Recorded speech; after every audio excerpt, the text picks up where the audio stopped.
જૈન વિદ્યાર્થી મિત્રો ઘણા બધા ભાઈઓ અને બહેનો પૂછી રહ્યા છે કે આ વખતે પોલીસ કોન્સ્ટેબલ અને પીએસઆઈ ની ભરતી આવશે ખરી?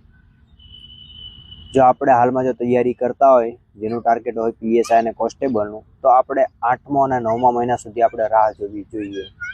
બનતા સુધી 8મા અને 9મા મહિના સુધી બની શકે કે ભરતી ડિક્લેર થઈ પણ શકે. 9મા મહિના સુધી, 9મા મહિનાથી 10મા મહિના સુધી જો ફોર્મ ભરાવવામાં આવે તો ફાઇનલ તમારું ગ્રાઉન્ડ 12મો મહિનો, પહેલો મહિનો અને બીજા મહિના સુધી તમારું પ્રેક્ટિકલ હોઈ શકે. તો હાલમાં જો તમે ઘરે તૈયારી કરતા હોય તો મારા ખ્યાલથી તમારે પ્રેક્ટિકલની શરૂઆત કરી દેવી જોઈએ. જો ઓચિંતા લોકોએ જો ફોર્મ ભરવાનું જો તમને કીધું તો છેલ્લે કંઈ પણ ભેગું નહીં થાય. અને જો તમારાથી પ્રેક્ટિકલ ના થતું હોય અને ગાંધીનગર આવવા માંગતા તો તમે ગાંધીનગર ખાતે આવી શકો છો. સવારમાં ટ્રેનિંગ અને સાંજે બંને ટાઈમ આપણે પ્રેક્ટિકલ કરાવીએ છીએ, ભાઈઓ અને બહેનો માટે, બંને માટે. અને ઘરે જો તમારે પ્રેક્ટિસ કરવી હોય તો અત્યારથી ધીમે ધીમે શરૂઆત કરી દો. જો અચિંતા ફોર્મ ભરાઈ ગયા અને જો ભરતી લેવામાં આવી તો પછી છેલ્લે ભેગું નહીં થાય. ન માની લો 1-2 મહિને તમે પ્રેક્ટિસ કરશો તો કંઈ જવાનું છે નહીં તમારું.